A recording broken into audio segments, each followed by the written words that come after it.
That's the news. And thanks for stopping by.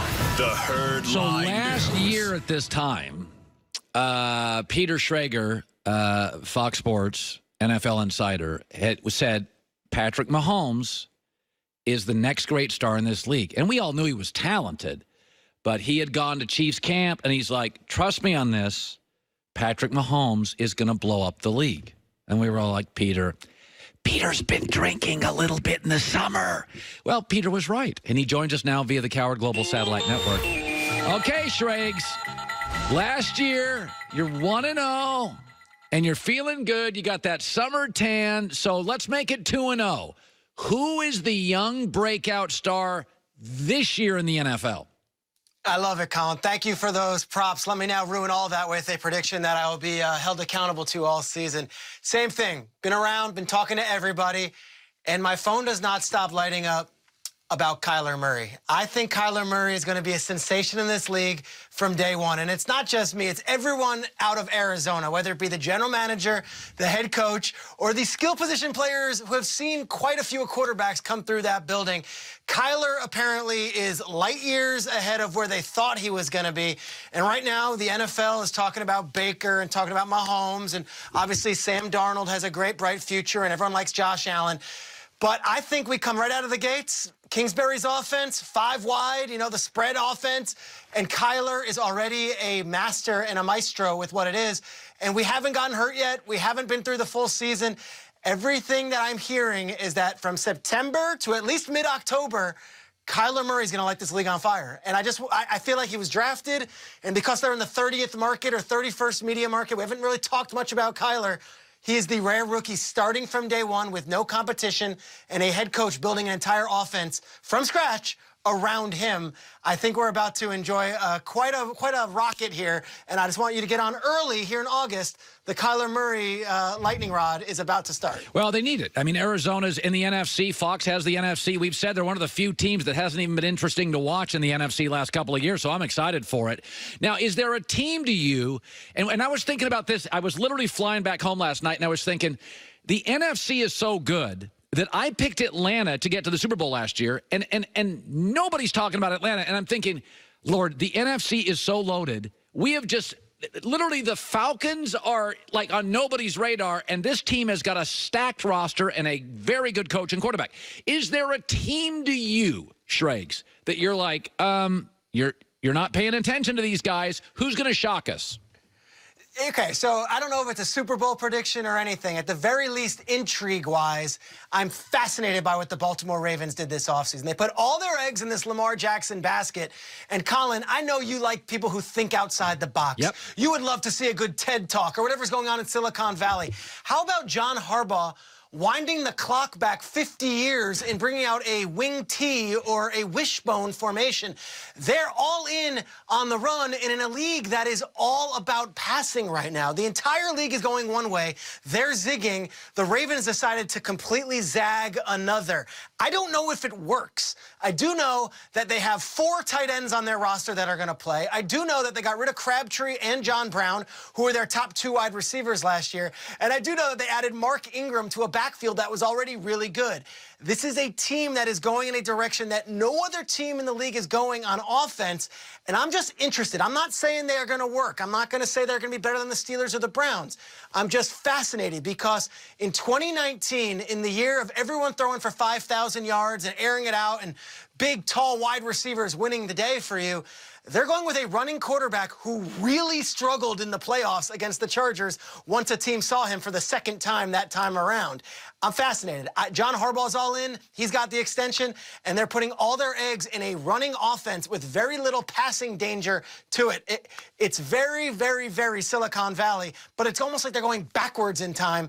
I just want to see if it works. Well, New England, Bill Belichick told a friend of mine who's close to the Patriots, I used to live out there and made enough contacts, he said Belichick has told people, we're going to be better than last year. We're going to be deeper. We're going to be younger. He goes, there's some individual players and pieces we lost, but Belichick has told people, this will be my perhaps most athletic team I have had in a long time. What do you make of the Brady deal, how it's constructed? I guess they did save some cap space I was just reading in the contract. What did you make of the whole deal? Yeah, Colin, he's going to be the 6th highest paid quarterback this year. And what I think is so interesting is, we could talk about Belichick's mastery of defense and offense and managing personnel, and that's fine. We could talk about Brady. The real advantage that New England has is the relationship between Brady and Kraft, where that Brady will not break the bank every time around. I was at the Combine in February, and his contract's looming, and I had an opposing official from a different team tell me, just wait till Brady comes and says, hey, I finally deserve mine, because they won't be able to say no. And guess what? He didn't do that. This is a long-term relationship that's going to go well beyond football. When Kraft bought the Patriots, he bought them for $175 million. They were recently valued by Forbes at $4.3 billion. And Tom Brady is one of the main reasons why. They live in a very similar neighborhood in Brookline, Massachusetts. They talk all the time. The Kraft family is as tight with Brady as any owner is to a player, maybe in the history of the sport. So I say all that because if Brady doesn't take it all up front, and you could say, well, Giselle makes all this money, it's fine. Just know that when Brady eventually does want to call it a career, that relationship is going to exist long beyond football. Brady will be a part of the Kraft circuit, and that's what they know. And it's almost an understanding. I don't think anything happened here that's nefarious. I think that exactly what he's making is what he's making. I am just saying Tom Brady may be with the Kraft family and business in some way for the next 40 years of his life. Yep. So if he makes $25 million this year as opposed to $35 million, there's nothing lost. It is the greatest advantage that they have as a team to anybody. They don't have to pay Brady what Rodgers has to get paid by Green Bay or what the Seahawks have to pay Russell Wilson. Now they could pay that $10 million elsewhere. What an advantage to have as a team building a roster.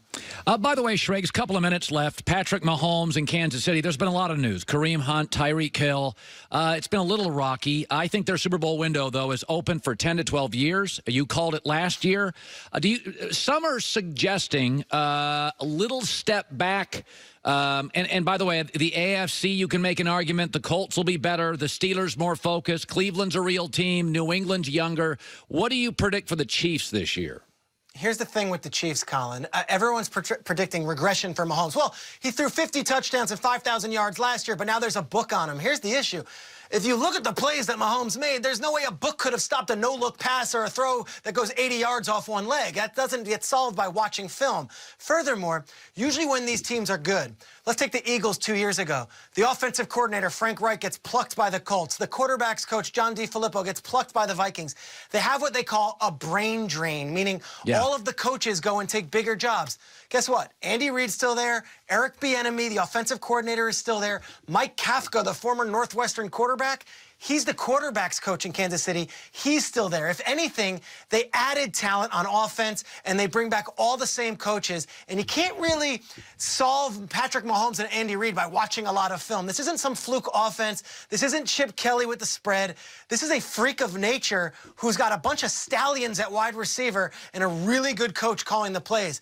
I don't think it's crazy to say Mahomes throws 50 touchdowns and 5,000 yards again, and I don't think it's crazy to say that they're even better than the 1 seed they were last year, that they go a step further. So I'm all in on the Chiefs. I'm pushing all my chips in. That was with Tyreek Hill or without Tyreek Hill, and oh yeah, he's on the field. Chiefs are going to be awesome this year. There's no way you can tell me that with bringing everybody back, all the coaches and players, and having Mahomes at quarterback, they're suddenly going to regress because, well, that's just what's supposed to happen. Yeah, Schrager, I actually agree. I think that division, by the way, is all sorts of crazy at the top with the Chargers and the Chiefs. Peter Schrager also does a show called Good Morning Football on the NFL Network, co-author of the New York Times bestseller, Out of the Blue. Good talking to you, buddy.